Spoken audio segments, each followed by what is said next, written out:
Alright, and now we are just going to be continuing to do this, taking a long process to do this, but I mean it's worth it, so let's go ahead and continue on. So I forgot to add a little face on this little thing here, so I'm going to add some eyes,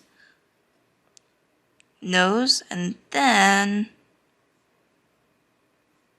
carefully add in the whiskers. Of course, these don't have to be perfect, you know, I'm fully aware that this is a mess up, but it's okay. We're just going to continue along. I forgot to draw in her tail, so I'm going to go ahead and do that. There are always things that I miss. So I'm going to start her tail off down from the back. And then have it curl out. And then have a little bit of fur at the end. Uh-oh, the thickness doesn't look right. Okay. That's fine. Oh well.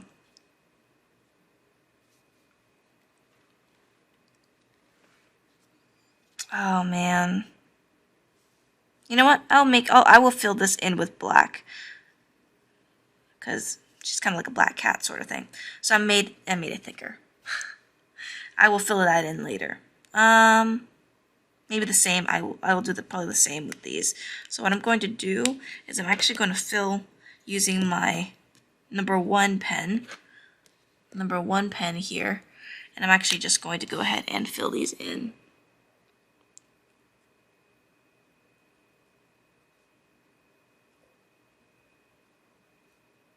Of course, these will be drying in the meantime.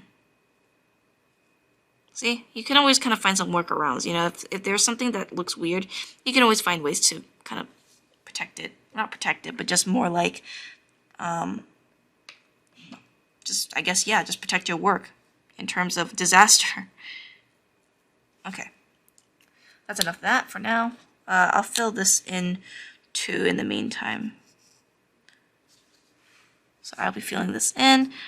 Now, I don't usually fill things in a lot unless absolutely necessary. In this case, it is necessary because I made a mistake.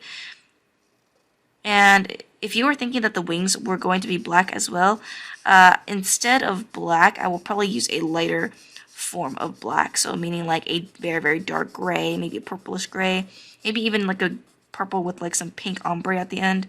That can work. So I'm going to make this tail black. So that it doesn't look distracting. Well, it looks distracting right now because this is the only black point here, but we're going to color this, so it's not going to matter in the end. So I would say just choose wisely where to fill, because sometimes filling isn't always the best option to do. You always want to fill and make sure that it supports the character and not, you know, stand out. So far, right now, everything is really dark. I'm sorry, everything's really light compared to this dark mass here, so I'm going to be adding some more darks later. But for now, we are going with our thin lining pencil, or pen. Alright, so now let's go ahead and draw in the little decorations at the back, because why not? And when you just do these, if you just fill in black, you just gotta wait for it to dry before you accidentally smudge it. So you see how much handicaps traditional does, or traditional art has. That's why I do digital. But I like doing traditional as well, just because it kind of gives a nice, you know, break.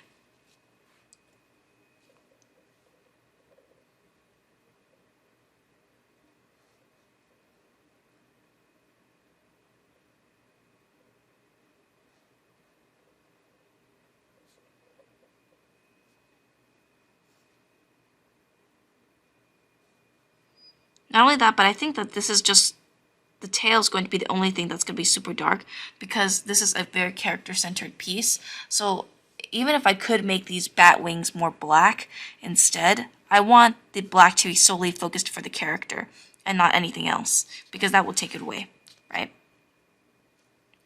Let's draw in her little blanket that she's laying on, or that she's sitting on. Let's draw some dead fold.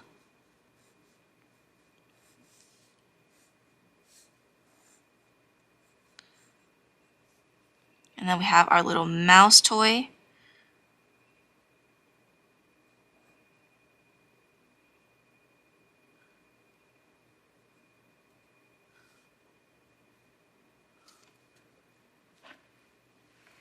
And we're almost done with lining this whole thing in the thinnest one, in the thinnest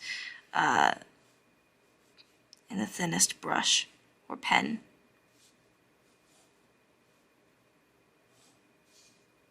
So far so good. This looks good. Now when it comes to the yarn, we can just draw a little circle. And then we can just, once again, draw. If you remember your exercise, you can just draw some form lines over the sphere.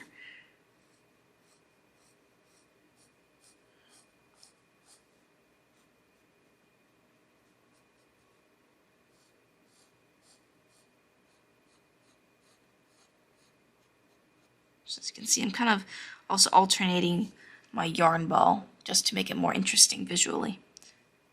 And then here I have the yarn sticking out.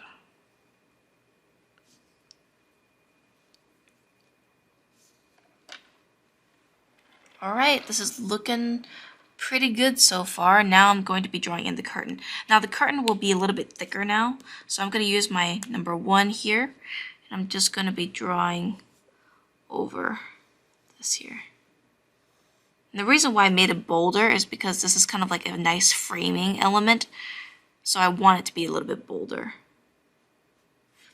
Because if it's too thin, then it won't feel as strong of a support for the illustration. It just won't look as powerful.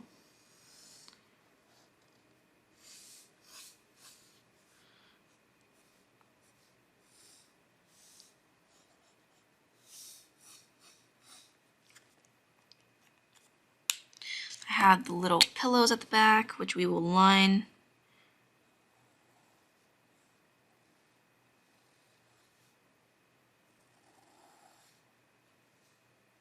And I will add the little face later.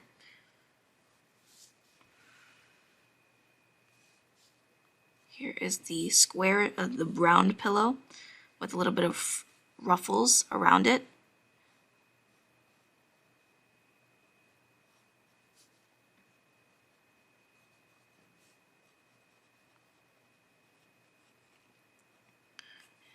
Because this is kind of like a throw pillow, it has some little wrinkles following it and a little seam line around. I'm just going to add a little bit more throw pillows at the back just to kind of indicate where she is, or just kind of that this is around her. Here is her little eye. Here's the little cat eyes. Let's draw some little angular whiskers. I'm just going to indicate the other whiskers on the other side. So, let's see where we are now. I think this is actually perfect in terms of line work.